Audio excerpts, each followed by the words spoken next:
geared towards procreation, na pampadami ng tao. Yan tinatawag na human species, no? Then, sexual fulfillment is a basic human need, no? Need talaga ng tao ito. That is why it is not necessary to have an experience of sex with anyone else. But sex is done through, after the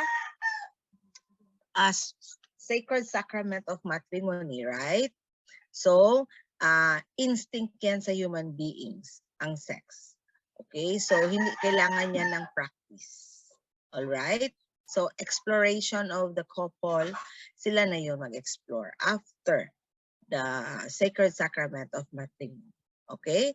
Sexuality pervades virtually every aspect of life from birth to death. Okay? Then all human cultures have sanctions, often legal as well as moral, controlling expressions of sexual drives. So may mga ibang culture yan. May ibang culture, like for example in Africa, no? There is a, kumbaga, meron silang isang native tribe wherein they would cut off the clitoris of their wives for the wives not to have any sexual drive towards other men other than them. Mga ganyan, mga culture, no? And there are also cultures na tinatahi po yung vaginal introitus ng babae para hindi siya mag-sex, no? Yan. So, may mga ganyan na mga culture, guys. Meron mga culture gani na somehow belief of a certain kumbaga group, no? Na kumbaga ang tawag mo dyan, bawal po magpa-circumcise ang isang tao. Okay? Because you are disrupting daw the structure that is created by God. Diba? Mga ganon. Okay, individuals have strong cultural, religious, ethical convictions regarding the expression of human sexuality. Okay, then moral values concerning appropriate sexual behaviors have undergone considerable liberalizations in most Western cultures in recent years. Okay, so meron tayong tinatawag na mga liberated, no, countries, no. They look at sex as a pleasure and satisfaction of human beings, no? Set aside nila yung yung kumbaga sa atin Catholic, it is not done, it is a sin if you're going to do it, no? Before marriage. Okay? Pero doon sa Western countries, pwede yan. It's part of their social life. Okay? To have sex. And even if wala gid talaga sige lang exactly permanent partner, kumbaga. So, multiple sexual partners pwede. Kasi it is part of their social life. If they want to do it, then they can. No? Pangita lang sila kinsa ilahang gusto. No? Pero sa atua, murag, ew, no? Ew, ang upbringing kasi natin is not like that. Okay? The successful gender identification in early childhood is important for an individual's health and well-being throughout life. Kung tago ka ng tago na sa sarili mo talaga, hindi mo talaga ma-identify kung anong gender meron ka. Supposedly, you have had overcome that one during your growing years, no? Sa childhood pa lang, makikita mo na kung ano ba talaga ang gender nito. Diba? Meron man tayong female and male, pero meron ding in between. Alam niyo na ano yun, do? Yung mga LGBT communities natin. So if you cannot express yourself, then you have a problem when you become adult, no? And later in life din. Kasi sometimes yung iba tinatago na lang nila ang true identity or gender nila. It is because takot sila. There is a fear, no, of being yung parang isalikway ka sa imong pamilya or kulatahon ka sa imong papa, bayot ka ha, ay sold ka sa sako paasuhan, bitay ka. Mga ganyan na mga matakot sila. Particularly if the father is a part of a unsa tao military personnel, no? So, yan, lalo na. Kasi parang tingin nila it's very shameful kaayo na inana ang gawas sa one member of the family. They can really accept the fact na inana ang ilahang anak. Mind you guys, itong pagiging LGBT natin, it is genetically acquired. So, kaya nga very important malaman talaga natin, no? Ang ating genetically acquired na mga not only diseases but yung ating mga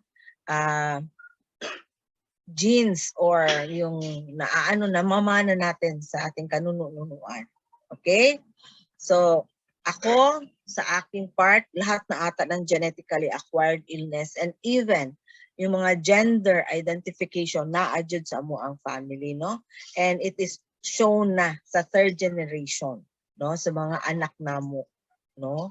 But not, I'm proud to say na wala po sa akong anak. Hindi ko pa nakikitaan ba kung meron ba ditong tumboy or bayot, no? Pero, so far, wala naman. Kasi makikita mo yan ang interest ng isang bata during childhood pa. Instead of playing cars, they would want to play Barbie dolls. Okay? So nakikitaan mo na yan. No matter how you would want that child to change, but yun ang gusto niya. Yung attraction niya towards that particular toy, no? Mga ganyan. So sa bata pa lang nakikita mo na kung ano ang kahihinatnan ng isang bata when that child grows up. Okay? Yan. Yan, one example lang yan, yung kanyang choice of toys. Okay? Then actual potential damage to the integrity of an individual sex organ poses a considerable threat to his self-esteem. Of course naman, di ba? Pag ginalaw mo yan, like for example, lalaki, okay? Nakakababa po yan ng confidence sa sarili, no? It is just a matter of education and accepting, no? Kung ano talaga yung meron siya na organ. Like for example, no, maliit yung kanya, okay? So, kailangan malaman niya yan na it is not just with the size, okay? It is how you're going to use that particular organ. It matters a lot, all right? So, makakabuntis pa rin siya kasi meron mo siyang organ. It's just small, okay? Yun. Any question? Wala pa man sigurong question Okay, then we go now to sexual stimulation and response pattern. Ako ma'am, apil ba dyan na sa ato ang concept? Yes, of course. If you will not know this one, you just don't know what happens to our body when we are being stimulated or aroused, right? Okay. So we start with sexual stimulation. It is any stimulus that leads to arousal or orgasm. It usually implies involvement of the genitals. Okay? Then sexual response cycle naman is how the human body responds to sexual arousal. Then sexual intercourse or coitus or copulation is the insertion of the penis into the vagina. All right? That is why the organ of copulation or the organ of sexual intercourse or coitus is, kung sa male, tatanungin ka, what is the organ of copulation in male? So that is the penis. So what is the organ for copulation in female? So that would be the vagina. So meron talaga yan siyang partner. Alright? Okay. So let's go now to physical stimulation. This is usually consists of the touching of various private parts in the human body. It may also involve the touching of other people's body parts and may trigger similar physiological reactions, example of which is masturbation. All right? If you constantly hold, touch, no, do some movement, no, particularly in male, that would stimulate your body to respond to that stimulation and you become aroused. How would you know that the male is aroused already? It would harden and double in size. Double in size yung kanilang penis. So not only men masturbate but also women, right? Nagid po na ang babae. So what is the equivalent ang sa ganitong tawag ay very sensitive area na comparable ang glans penis to a female? That is your clitoris. No? Glans penis and clitoris are highly sensitive, no? And very anong tawag mo yan ay? Highly sensitive part or structure of a private part of a person. Okay? So yan. So what would be your psychological stimulation? So gamitin natin itong huna-huna, no? This consists of any visual images, imagination, reading material, ano yung naririnig mo, auditory stimulation that causes sexual stimulation and will lead to arousal. So the degree of sexual stimulation is derived from any such activity, depends upon the person and the circumstance. Like if you are watching a pornographic film. So, nakita mo ngayon sa pornography, no? Nag-sex yung boy and a woman. That is not done with love, guys. If you are watching pornography, it is done with lust. Okay? It is far different, no? Okay. So, sa nanonood lang ako, ma'am, wala akong reaction. Pero biglang namumula sa mga lalaki, namumula yung back of the ears. Tapos para bang iba ang pakiramdam, miguot ang ako ang dughan, and there is a feeling of excitation. And then sa babae naman is they would lubricate a lot because of what they are seeing. Hindi mo makikita yan sa babae physically that they have the one that they yung kanilang napanood na may epekto sa kanila. Mahirap po talaga ma-detect yan sa babae unless na ma-touch or ma-feel ng partner na, oops, you are ready. O, di ba? Bidaw, tingnan natin. Ano itong chat na ito? Yes po. Yes. Fantasizing that you are with a beautiful lady, no? That can stimulate arousal, sexual arousal also. Now, imagination. You are fantasizing that you are in a situation, no? Yes. It's part of psychological. Kasi tumatakbo, ibang mag-function yung ating head, guys, no? We oftentimes imagine, no? Things, no? That would make us very excited, no? Later on, maghahanap ka na ng images. Ang iba nga nagbabasa ng, like for example, the one that would save sperm for future procreation, meron din silang room na marami pong materials found. It's either you're going to masturbate or you're going to view a pornographic film for you to get aroused and save a specimen. Ana na siya, guys, no? It needs some stimulation. Pwede physical, pwede mental. Alright? Yan. Dalawang klase. So what are the patterns of sexual responses? Okay? So this sexual response cycle is composed of 5 distinct phases. We have the first phase is the desire. It is a prelude to sexual excitement and sexual activity.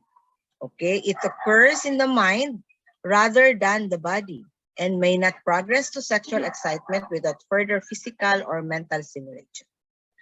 Kidlat-kidlat lang mo, flirting, kumbaga, there is a build-up of excitement, no, between the two person.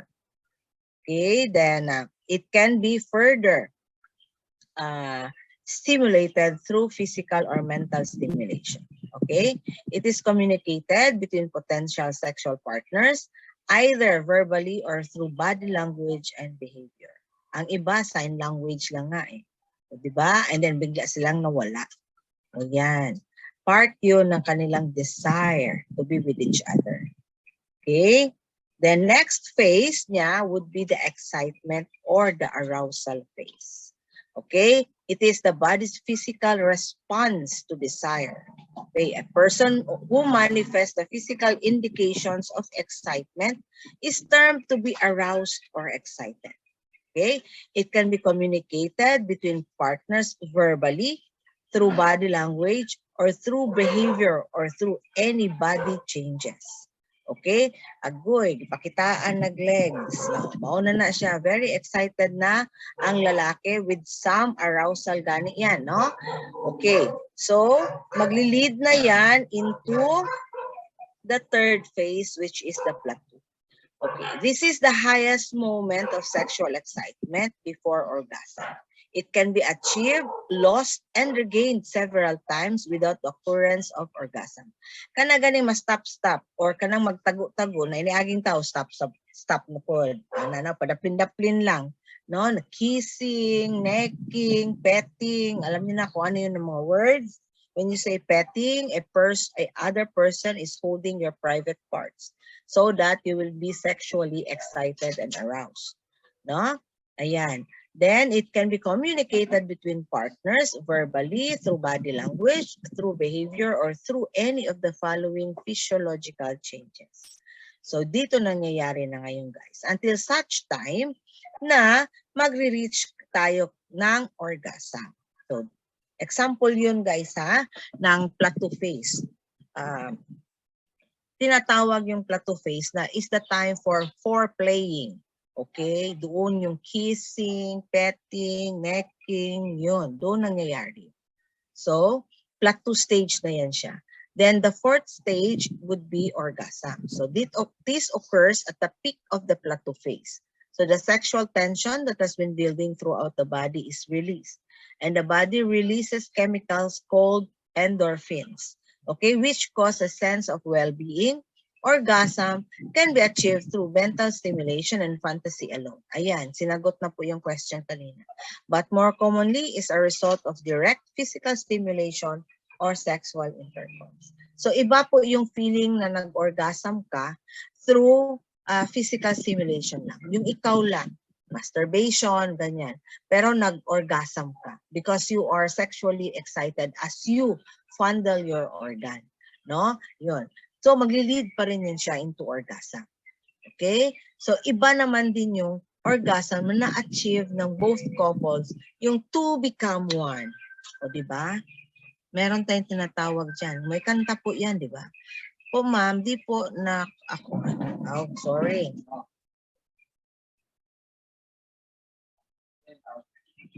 Okay, I will just schedule, all right? Kasi ang concern niya is not with the topic, but with the quiz. Okay, I know some of you didn't have not taken the quiz, the fourth quiz. So I would just schedule, no? Maybe siguro next week na po.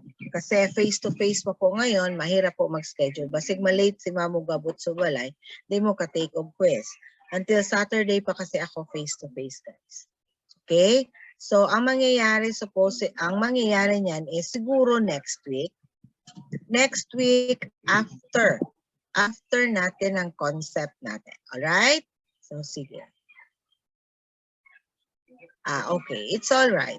It's alright. Okay? So, yan. Okay.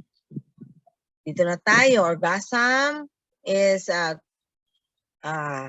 commonly achieved through direct, no, physical stimulation or sexual intercourse. Ang sabi ko kanina is iba yung na-achieve mo na feeling, no, of orgasm when you are stimulating yourself, you are funding yourself until you reach the orgasm phase.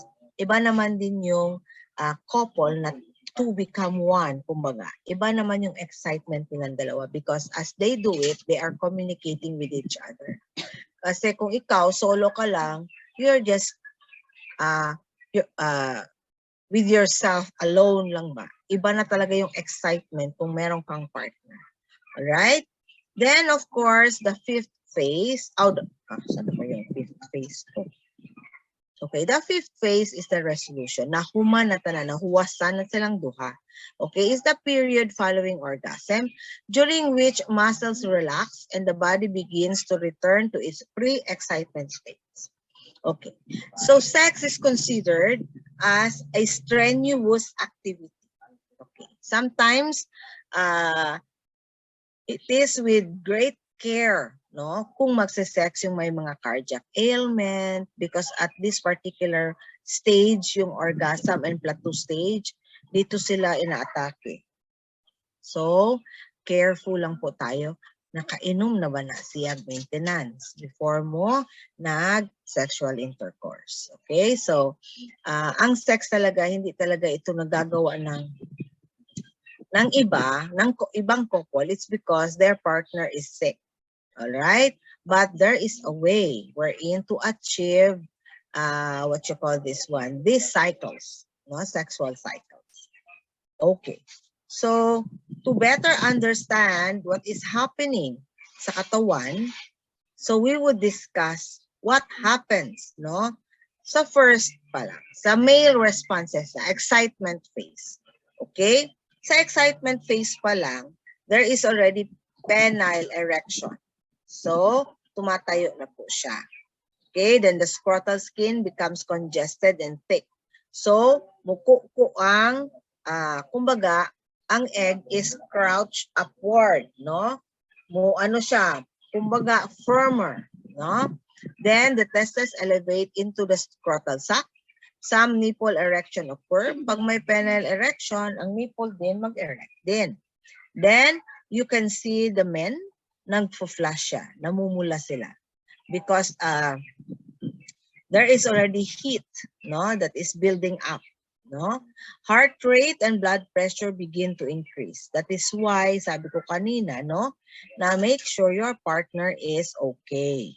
No? If your partner is sick, hypertensive siya, so nakainom na ba siya ng kanyang maintenance dose before you plan to have sexual intercourse. Then there is generalized muscle tension and with a tendency toward involuntary muscle contractions. Okay, yan yung phase naman, the penis further enlarges, sometimes undergoing color changes. So the blood rush to the penis, that is why it would further enlarge, na kaya nagkukulay minsan na parang kulay talong yung iba. Alam yung kulay ng talong, no? Because the penis is already highly vascular, no? Corresponding to reddening of the female labia. Ang coupled with this one is the female also, no? Mag-rush ang blood through that particular area. Then pre-orgasmic emission may occur from Cowper's gland. Siyempre, dadaan po yung sperm natin coated with the semen. Siyempre, di ba naalala nyo, yung Cowper's gland, sila yung nag-alkaline ng urethra for the semen to pass through na merong sperm, no? Kasi ayaw ni sperm ng acidic environment. Then in here also the testes continue to be elevated, enlarge, and rotate approximately 30 degrees. So dito talaga, tinatawag nila pag 4 inches ang kalaki ng sa lalaki, pwede siya mag-double in size. Magiging, magiging 8 inches siya. So sometimes naman 4 inches to 6 inches lang. Or 4 inches to 5 inches lang. Depending sa male. Okay? Then the heart rate, blood pressure, and respiratory rate continue to increase. Then muscle tension increases also. Then in the orgasmic phase naman, so syempre sa name itself, there is rhythmic contraction which expels the semen from the epididymis through the vas deferens, seminal vesicles, prostate gland, then to the urethra, then to the urethral meatus, then out. Doon na siya na-deposit sa vagina ng babae. Hindi po siya ma-deposit sa uterus. Kasi meron po tayong cervix na parang wall. No? The penis cannot reach the uterus, guys, ha? Tutubra na siya diha sa vagina. Because the vagina is corrugated and it can stretch. It can accommodate no matter what size that goes in there. No? Ganyan ka wonderful si vagina. Okay? Then testes are at maximum elevation. size, and rotation. Alam nyo ba na when you see, tutukan mo ang testicles ng lalaki, hindi mo makita ang testicles, guys. Nabalutan siya ng scrotum, right? Pero it moves, no? Gumagalaw siya. Okay? Kaya may rotation, lalo na ito dito. So, grabe ang paggalaw. No? Yan. Flashing reaches its peak. Heart and respiratory rates also peak. A general loss of voluntary control occurs. Ayan. Paglabas niyan, mag-vibrate na yan. Okay? A refractory period begins as the final contractions of the urethral walls occur. Okay?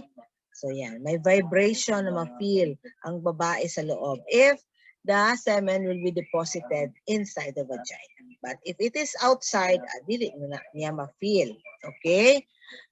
Then there is the resolution phase. So more than 50% of the erection is lost rapidly in the first phase of resolution, with the penis gradually returning to its unstimulated size during the second phase. So guys, hindi po totoo yan mag-last ng tawag dyan, from the desire phase until the resolution phase. Mag-last ang sex daw mag-last daw ng what? What you call this one? 1 hour, 30 minutes. Dili good siya guys. The most is 1 minute to 2 minutes lang. Tama na yan. No? Kung hindi, walwal ng dila ana. Di na pwede. Matakiho ng uban ani. So, as just what like I said a while ago, no? This is a strenuous activity. It sounds funny or kuan, pero that is the fact. Okay? Atik-atik naman ang kuan, oy, dugay. Grabe kita. Kuyaw na kay ka. Very, murakag si Superman, nga dugay kaayo ang sex. And also, there is a limit also sa mga babae. Why? Because the vagina is lined with mucous membrane. Frequent stimulation like in and out ng penis would really cause irritation on the vaginal wall. That is why di gina siya maglast ng 1 hour, no, 30 minutes, dili gyud. Masugatan ang babae. Okay? So in here, the nipple erection subsides, flushing disappears, heart rate, blood pressure, and respiratory rate return to normal. Then general muscle relaxation occurs.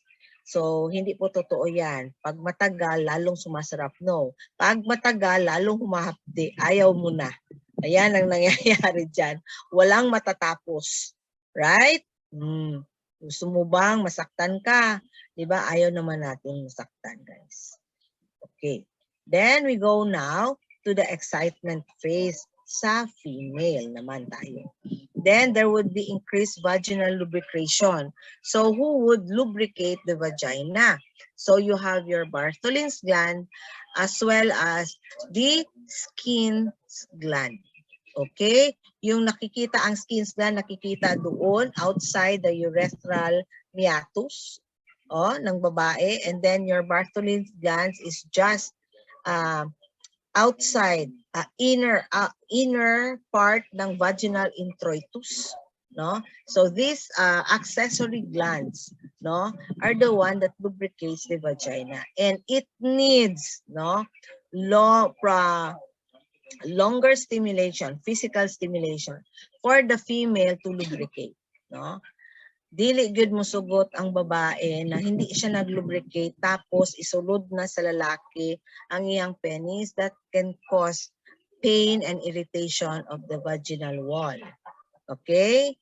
So, check po daw. Di lang daw lalaki ang malipay at pila po din yung partner, no?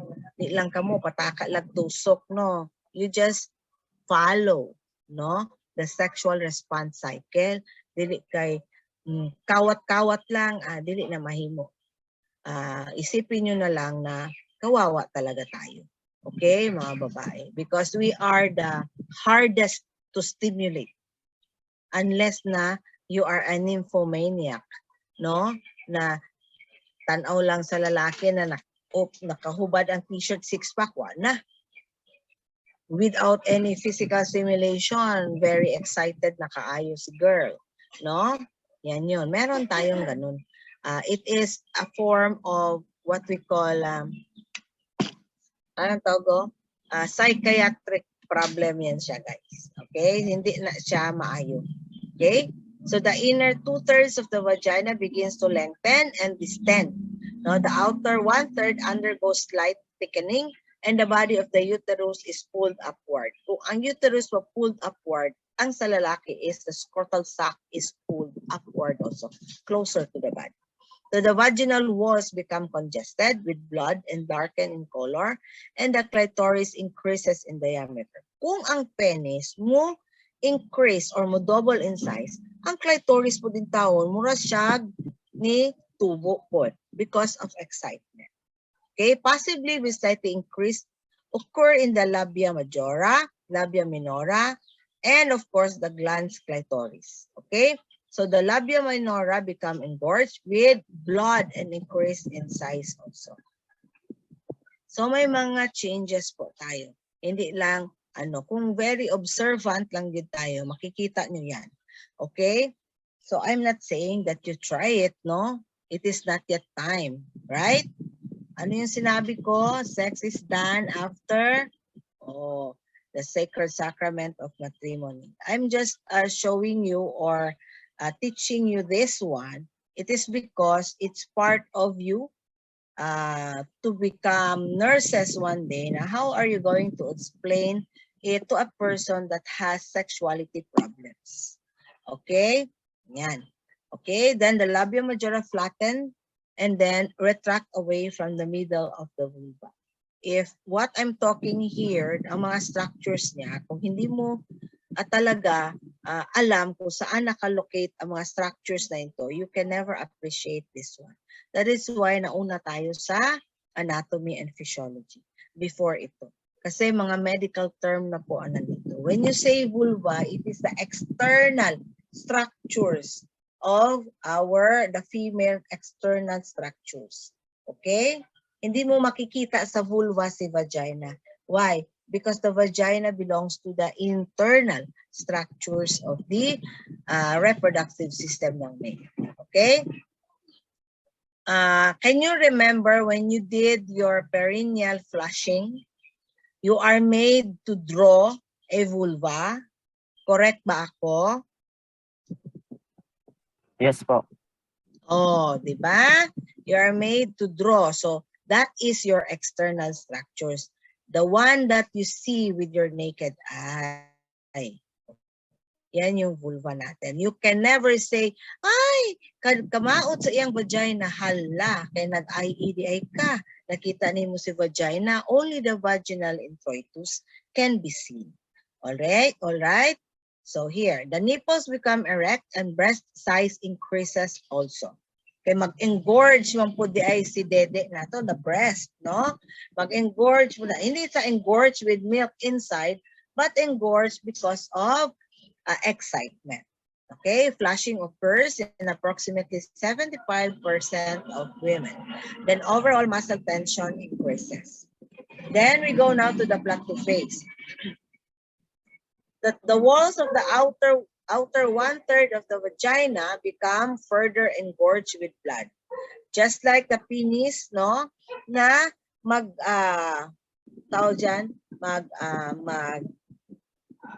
mag-thicken, mag-arouse, ganun din si vagina, guys.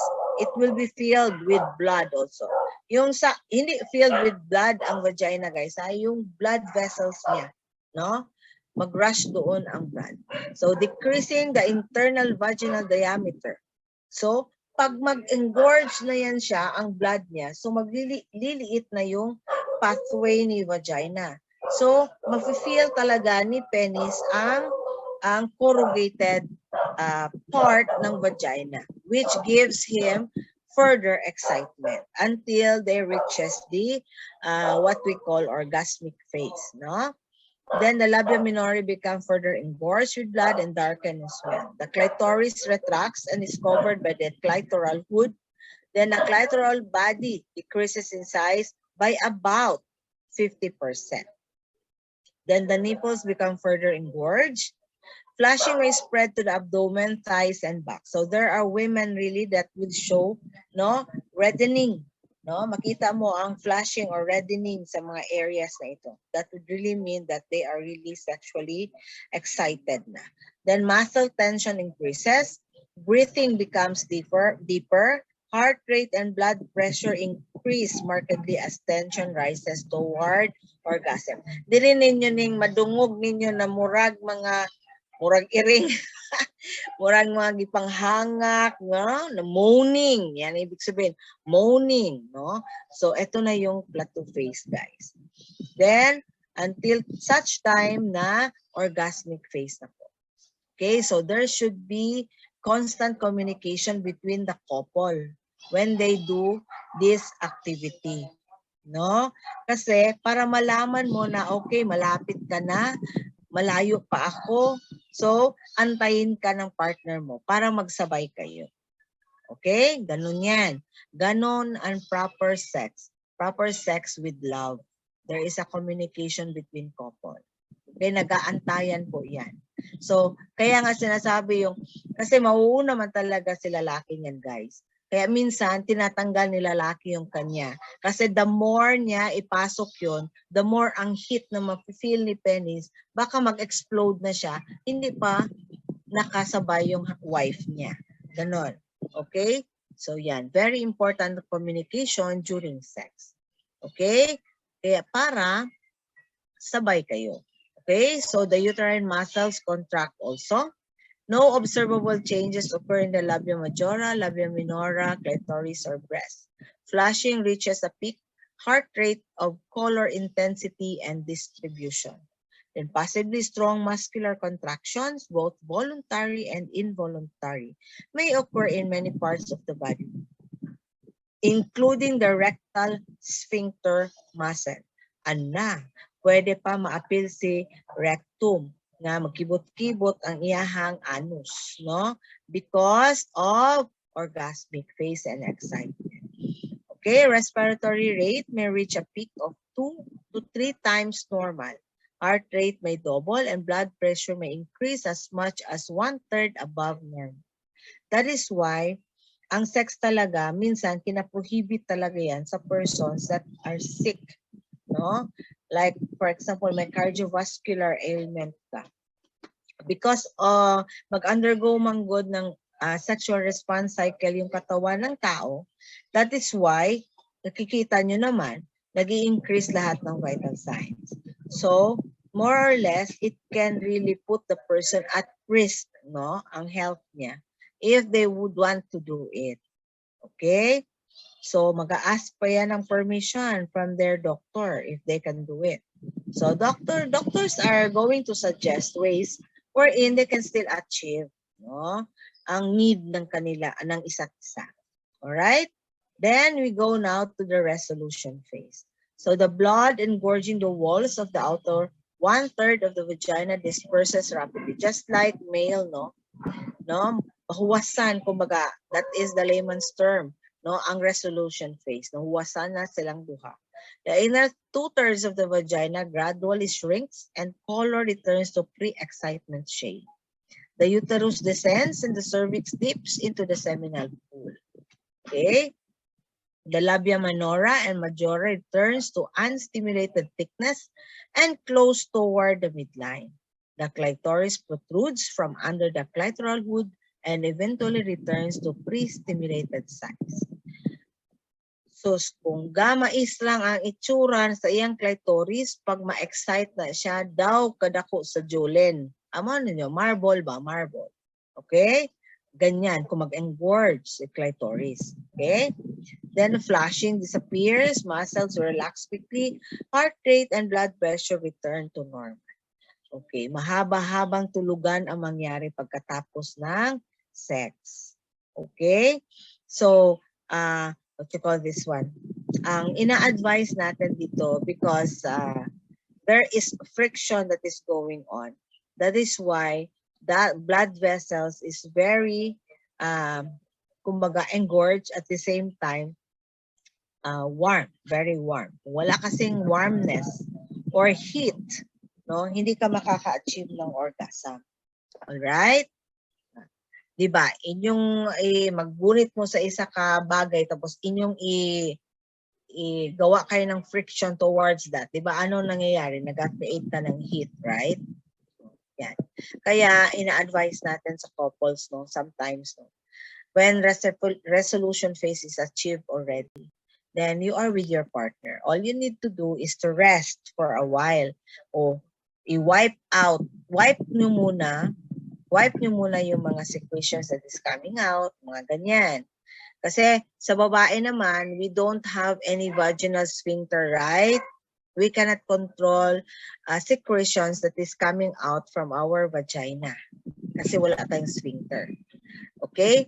So, ang nangyayari dyan, yung seminal fluid or semen ng lalaki, when you easily stand up, it would just go out. It is a mess, no, messy siya. Okay? So, hindi namin na-encourage talaga na to wash agad-agad. Kasi what will happen?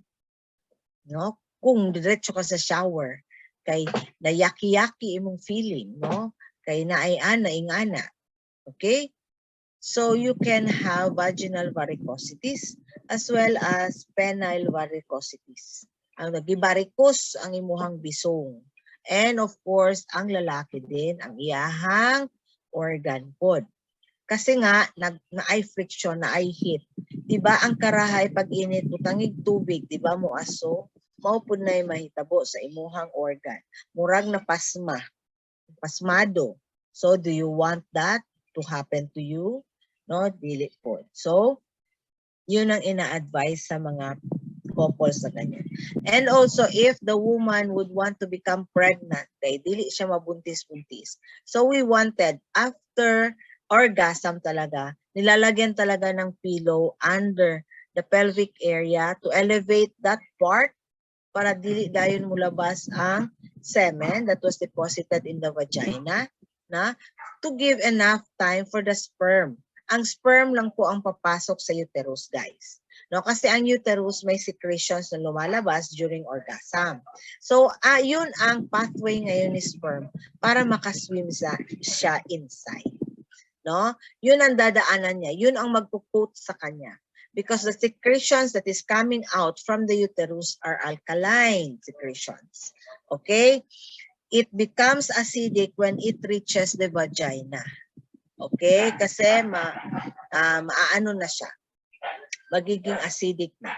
Kaya namamatay si sperm doon. Okay? So, yan ang pathway. Secretions that is coming from the uterus. Okay? Yan. Then we go now. Any questions so far with regards to sexual response cycle? Wala. Okay, so let's go now to the differences in male and female sexual response. So first, women have 3 identifiable sexual response cycles. Yung makikita mo talaga na ma-identify mo talaga. Okay, so there is rapid progression to plateau phase with some peaks and valleys and one intense orgasm. Okay, followed by rapid resolution, and it resembles the male pattern. So, one orgasm lang talaga. Sabi nila, how many times pwede magkaroon ng orgasm yung babae. But it would take time, no? For women to have multiple orgasms. Alright? Then, steady progression to plateau phase, followed by an intense orgasm and possibly subsequent orgasms with slower resolution. Okay, if continuously gina-stimulate pa rin ng partner yung babae, so we can achieve, no, multiple orgasms also. Kasi ano yung orgasm ng babae? The bursting of the Bartholin's gland and of course the bursting of your skin's gland. Ang feeling ng babae dyan is, ang bursting ng skin's gland, it is also a form of orgasm. Take off. No, it is a form of orgasm that is secreted or secreted by the skin's gland. Ang feeling ng babae dito, parang naiihig siya. Pero that is the bursting of the skin's gland. And of course, the second orgasm would be what we call the Bartholin's extreme, no? Bursting po ng Bartholin's gland. Okay, that is why ang babae, kung ang lalaki po nag-ejaculate, ang babae din po, meron ding mga secretion na lumalabas. Okay, that is coming from the two accessory glands. And there is also what we call ang ang tawag mo dyan, yung malapit sa kanyang cervix na tinatawag nila na G-spot. Na if the male organ, the penis of the male would reach that spot, tinatawag siya na G-spot, it's because of Grafenberg spot yan siya tinatawag, no? Na hindi naman siya,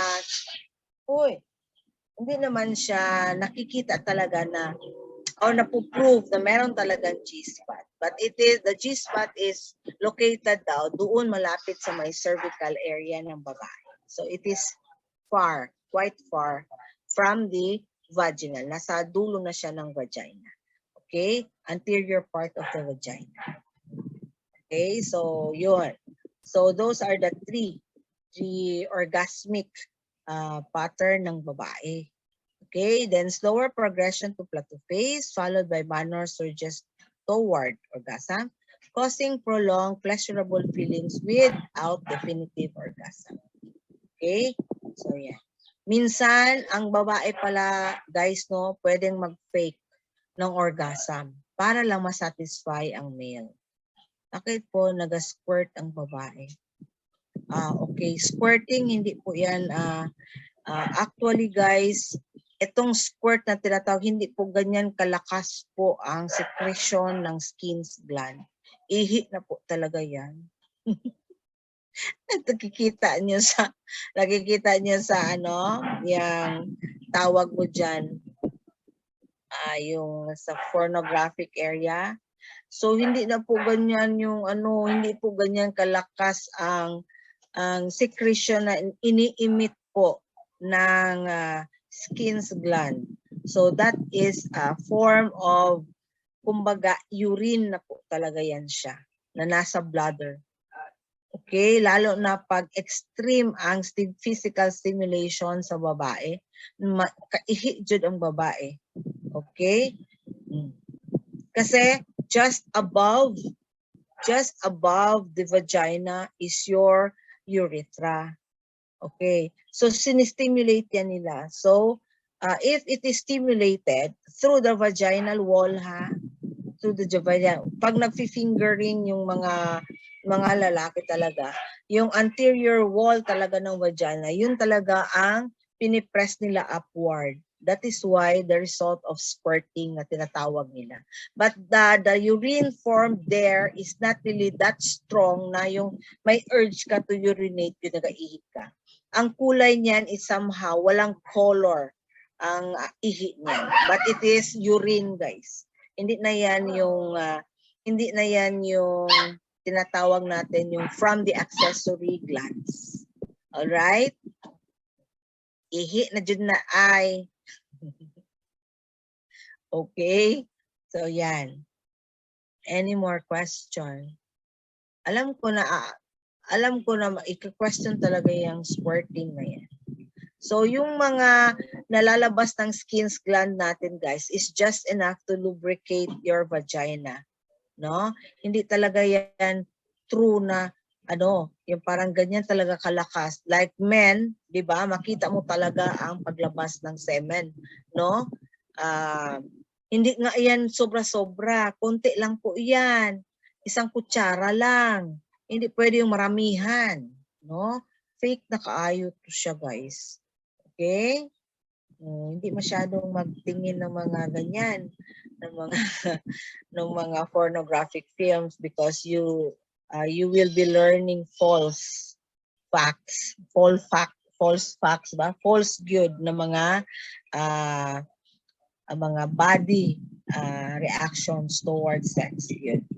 Okay? Natatawa nga ako kasi I have seen one pornographic film na ko, drama. Okay? So yun. No, kasi curious ka gyud unsa man jud ng pornographic films, di ba? Okay, so sexual concerns related to pregnancy. Let's talk about this one. So during pregnancy, the woman's desire for sex may be altered owing to fatigue, nausea, and other discomforts of pregnancy. Okay, if the woman is already pregnant, and first trimester of pregnancy pa siya, di ba? Yung first month to the third month of pregnancy, sex really is prohibited during this time. So antos-antos sa ang partner. Why? Kasi ang babae is prone to abortion or premature labor. Kasi binabump ng penis yung cervix natin. During sex kasi guys, wala man na wall nga dira nakakutob, dili maigo si cervix. So during the insertion of the penis, guys, maigo jud. Kasi dili lang man pagsulod sa penis, steady lang siya. Dili ba ya? In out man na siya, guys. So there is a possibility na ma-hit niya si cervix that can stimulate uterine contraction. That is why sometimes, no, gina-allow talaga ng mga OB. If you wanted to preserve the pregnancy, the OB would say, do not engage yourself into sex muna. Tapos kausapin ng husband mo and then ikaw. After na the second trimester of pregnancy na and the third trimester of pregnancy.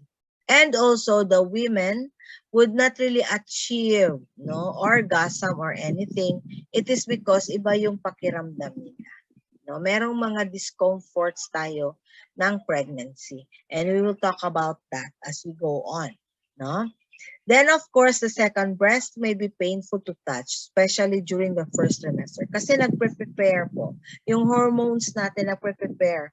No? So, your breast somehow, para kang, mura makugdugoon, no? Okay, because of tenderness, no?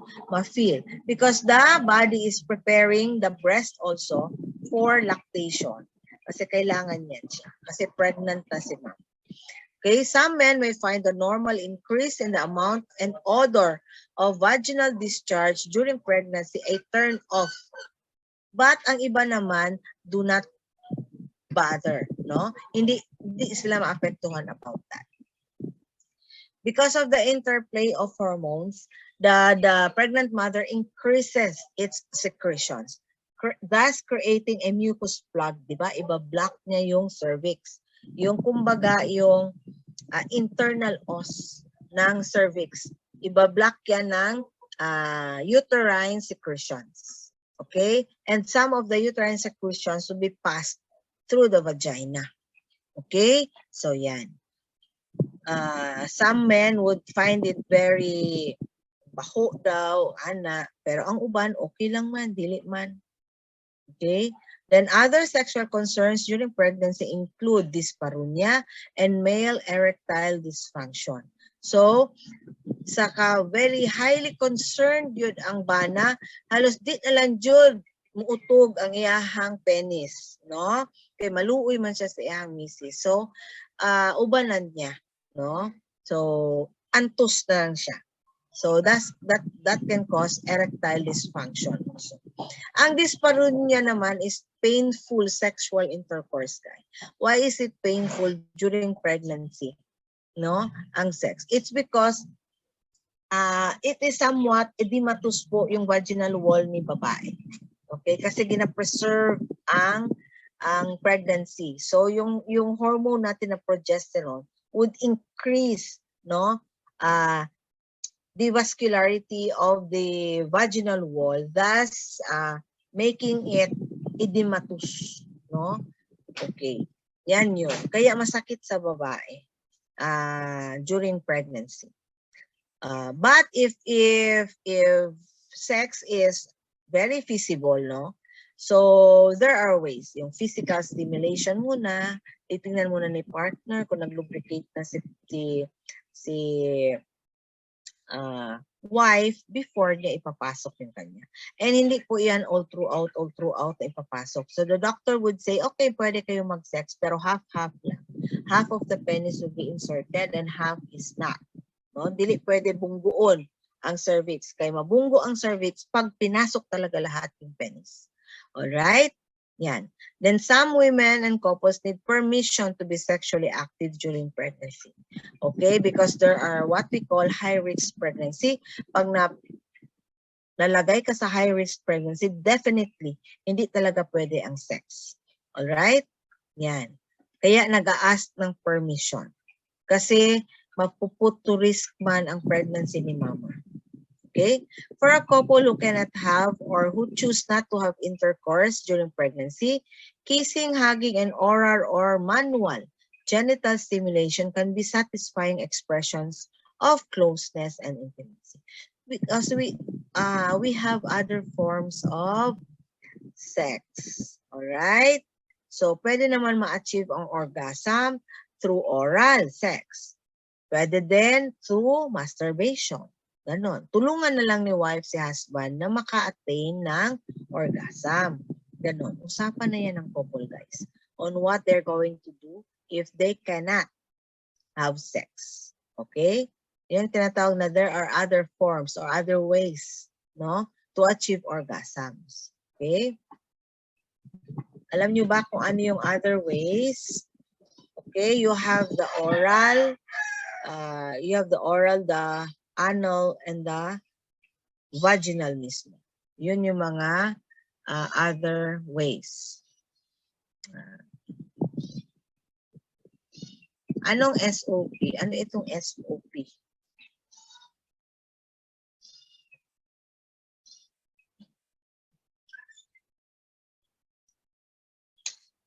Yeah.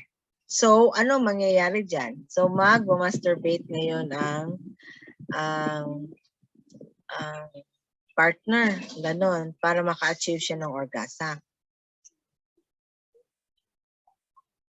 Kaya nga, di ba? When you have orgasm, saan po yung much pressure, di ba? Yung abdominal wall mo would contract. That can cause also, that can tickle the uterus to contract. Okay? Yan. So, ngayon ko lang to, Alaka, thank you for your, additional knowledge. Akala ko kasi ang SOP is, standard operating procedure. Sorry ha. Sex on phone pala yung ibig sabihin yan, guys. So, thank you for the additional knowledge. Okay. Sige. Okay. So, ganun pa rin yan, guys. Physical stimulation follows after you have heard your partner, no? Sex on phone. Okay. Kaya ikaw, magsikap ka dyan habang kausap mo yung partner mo, you are fondling already your organ. So, you can achieve now the orgasm phase. No? Okay. So, ano pa ba? Okay, sexual orientation and expression. So, sexual orientation refers to a person's preference for heterosexual, homosexual, or bisexual relationships. Okay, andito na tayo. Preference may vary during a person's lifetime and is probably shaped by a complex interaction of several factors, including prenatal hormone environment, early parental interactions, social mores and values, family dynamics, and imitation of the most valued parent. Pwede po yan. Okay? So, punta tayo sa sexual expression. So, this refers to the activities that the individual chooses to give and receive physical love and gratification. So, there are many ways to experience sexual gratification, such as coitus, sex or sexual intercourse, masturbation, celibacy, and fetishism. So, fetishism with the use of objects, no? So, one's culture determines acceptable forms of sexual expression. So, depende na yan if the culture you are in accepts, no, the form of sexual expression. What is considered normal may vary greatly among cultures. Okay? Acceptable sexual activity includes the elements of privacy, consent, and lack of force. All right? Ang sex, hindi po yan pinipilit. Unless you are cornered and raped. That is forced sex. Yeah. Okay? Ang sexual activity should be private. Hindi po yan nakikita ng ibang tao. And then it is with consent. The two of you consented, okay, to have sex. And it should be lack of force. What if during the act of physical stimulation, nag-change ang mind mo, ayoko. Ang nangyayari dyan, may force na yung lalaki. Because if the male is physically stimulated already, magiging saputin yan. And then, magiging aggressive yan towards you. Because they are already stimulated. And then, i-hold mo, the only thing that can relax them is orgasm.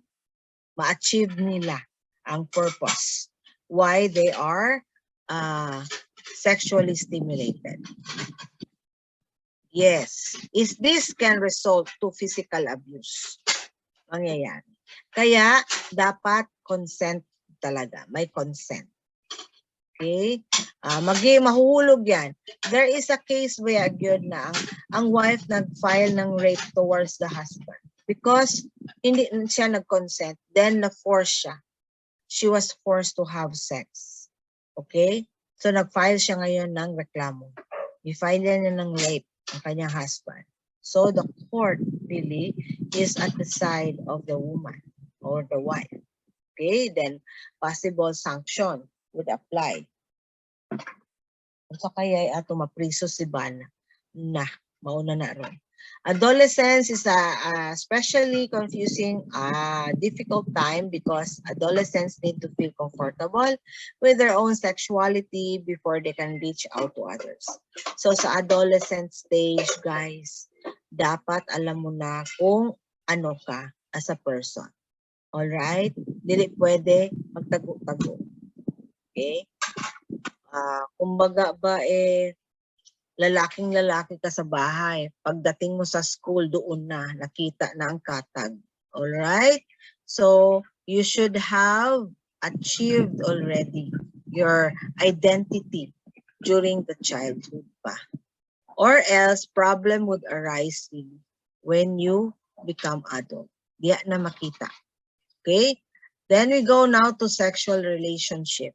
It is a relationship involving sexual intimacy, a state of connectedness between people, especially emotional connection. It is a dynamic aspect of life and are intertwined with biologic and psychosocial components. All right, so we go now to premarital relationship. This is a period for two different people who do not know each other to know and understand each other and create bonds of love which are necessary to live together before they take the decision to marry. So, ibig sabihin, nag-live together sila. So, they are having a premarital relationship. Alangan magrosaryo na mo kada gabi ani. So, there would be sex happening to the couple before they are decided to get married. All right? Then we also have the post-marital. Okay, this is occurring, existing, or taking effect after the end of a marriage, their post-marital relationship, post-marital agreements. So, a couple that ended their marriage, di na sila together, but they are good in good terms, particularly if they have children. So this is what you call post-marital relationship. So they can have their partner of their own, okay? But the two of them has this what you call relationship agreement code, all right? Okay. Then we also have extramarital. Extramarital affairs are relationships outside of marriage where an illicit romantic or sexual relationship or a romantic friendship or passionate attachment occurs. Okay, ito na po yung mga tinatawag natin in layman's term as kabit. No? Aside from your wife, you are having a relationship with other women. Okay? Ma'am, may ask po ako, hindi ba embarrassing na magka-vaginismus ang woman in the middle of copulation nila? Hindi po siya embarrassing if you are relaxed. Kayong dalawa. Okay. Ang vaginismus kasi, vaginal lock, kumbaga. Hindi mo matatanggal ang iyong ari pag nag-vaginismus si babae. So, ano ang gagawin mo niyan? Ang uban, ginakatawan, right? Tama ba ako? Ang vaginismus is vaginal lock. During in between the coitus, biglang nag-lock yung ano, because the women feel fear when they have sex. Okay? They are not really prepared. Naisip niya na, hello, oh my God, na bakit ko to ginawa ganyan. So, this can cause vaginismus. Alright? So, ano ba ito?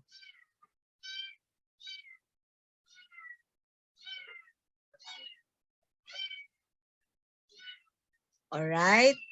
Wait lang. Ansaran ko muna itong ano ha. Itong vaginismus na ito. Okay. The only thing that can release your organ from the vagina of a woman in cases of vaginismus is to talk to her. Talk to her, comfort her, make her relax. The only thing that can relax a woman, no, is through talking to her. Dili mo pwede matarantaduha kay wa joy mahimo ana madala mo sa hospital katawan mo. Because in the hospital, the only thing that the doctor would say is inject the woman with muscle relaxant. Maura ang buhaton ana. Then you'll be relieved. Ang nangyayari kasi niyan is naratol na nakuyawan na silang duha, mao na mangayo nagtabang, call a friend, somebody, then baluto na lang na sila og linen, then they will be sent to the hospital. Unya na tuan na ang marites, ang mga Karen o Kevin nagtapok na, no? And yun, mauna oh. Tad-an na pud sila ing ana. They just don't know what happened, what causes the vaginismus of a woman. Okay? Ana siya. Okay, then ito, ano ba ito? Meron pa akong question dito. Okay. When you say extramarital kasi guys, no? Extramarital is having a relationship outside sa marriage. Na kay partner, but you still need another partner. No? Kumbaga, extramarital. Nagdagdag ka, no, ng iyong kakalantariin, kumbaga, in layman's term, ganyan. So you are having an affair with someone else other than your wife or husband. Alright? Hindi lang naman talaga mga lalaki ang gumagawa nito, guys. Even women also.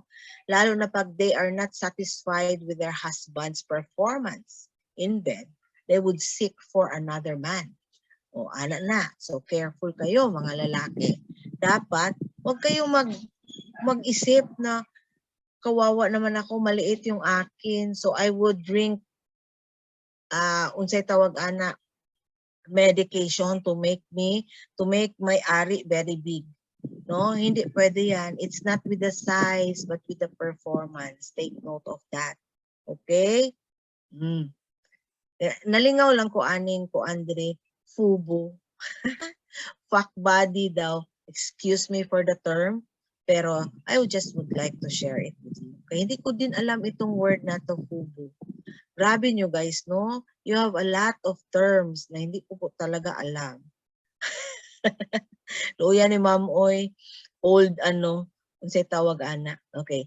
Naikanta ana ma'am, dili ni gugma, tilaw-tilaw ra. Agoy! Ayaw jud nga na sex is not an activity that is really kuan kay ang pinaka alaot ani okay ra siguro kung sa lalaki, pagbantay lang, base kunyag, magkaroon ka ng STI o sexually transmitted illness, no? If you are not really careful. Remember guys, ha?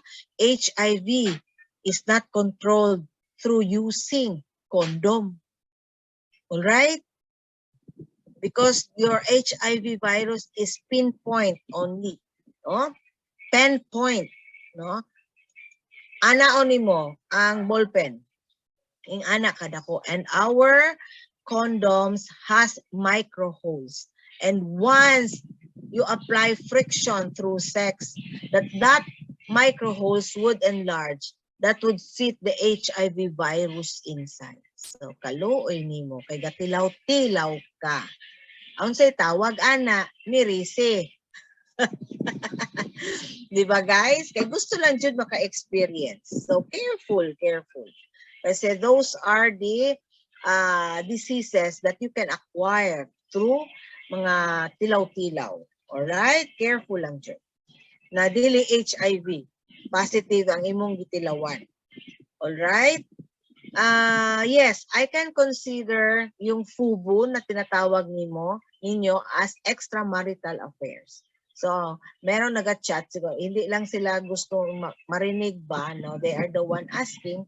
But, hindi ko naman sasabihin ang name. I would just like to share it with everyone. Okay? Ano man eh? Sa pagkaon lang dapat magtilaw-tilaw. Ay, Ginoo ko. Sa pagkaon lang. Correct, sa food, di ba? May, anong tawag ko dyan, guys? Oh, magtikim ka para sa inyong, menu ninyo, sa inyong kasal, di ba? Ganyan. Okay? Pagkaon na dyan daw mo magtilaw-tilaw. Okay. Taste test, ma'am. Correct. Thank you for that one. Okay? Yan. Na, dili na ta sa non-traditional, guys. Can look many different ways. They can be non-sexual. Example is couples who have love and romance and live together as a couple, but they are not interested in sex or sex with one another. They can be relationships where there's a large disparity in money or age. Like, for example, couples na kanang kumbaga ba, naminyo lang mo for companionship purposes. So, this is non-traditional type of relationship. Okay? Ito lang guys, don't mistake this one. Ang extramarital, there is what we call marital na word. So, ibig sabihin yan, married ang isang tao. Then, meron siyang extramarital affairs or relationship with, aside from the wife, meron din siyang ibang pinupuntahan. Okay?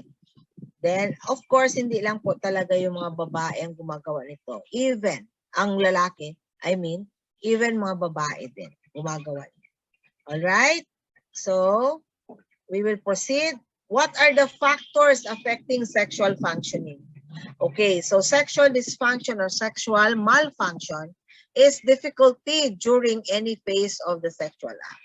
So, minsan impotent yung mga lalaki. Dili gyud maski unsa nimo ugay-ugay, dili gyud siya mugahi, no? So those are persons who have sexual dysfunction, no? That prevents the individual or couple na from enjoying sexual activity. So we have the first, which is biological. Okay, these are factors that affect sexual functioning, which involve sexual differentiation, brain mechanisms involved in sexual response, the role of sex hormones, the sexual effects of the drugs, sexually transmitted diseases. So these are examples of biological factors. All right? Excuse me po, Ma'am Gulin. Sorry to interrupt po. We have po sa NSTP scheduled at 7. Anong oras? Ay, 6:53 na. All right. Sige lang, kay I have 2 slides na lang man. Okay? So, social, next are the roles of parents, peers, and the media also. Then, moral, beliefs of each culture. No, I have explained that one a while ago. Then, psychological and the impact of the body image or sexual abuse in childhood and mental health history. Like you have depression, no, guilt, yung past sexual trauma, you have been raped, mga ganyan. Yan yung psychological factors. Okay. So, wait lang ha. Okay. So, okay naman na mag-exit, no? Uy, hala. Both section has quiz, 7 p.m. NSTP. So you have isa lang ang professor ninyo? Sagot ba? Isa lang ang professor nyo or iba-iba? Isa lang po ata, ma'am. Okay. Okay. So, kahulat to si Ma'am. Ing na lang na nag-extend gamay si Ma'am Cabornay. Sino ang teacher nyo? NSTP. Sino ba? Kaya nagtudlo po kog NSTP before.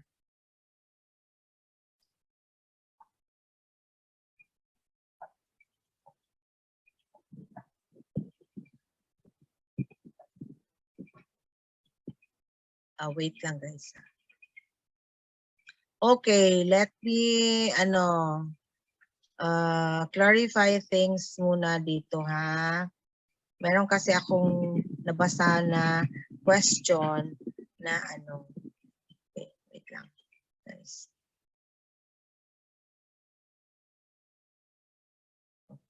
Ina lang si Ma'am Jose ha. Nakadali lang jud Ma'am Jose kay human na jud ni Ma'am kanidre. My friend ako na may erectile dysfunction, Ma'am, tapos gisugo ko niya mo palit og Viagra. Kay ngano man dili. Kay ngano man dili na ang may problema sa erectile dysfunction imuhang friend, no? Naglisod og tindog ang iyahang penis. So, Viagra is one medication that would help an individual, no, attain their satisfaction towards sex.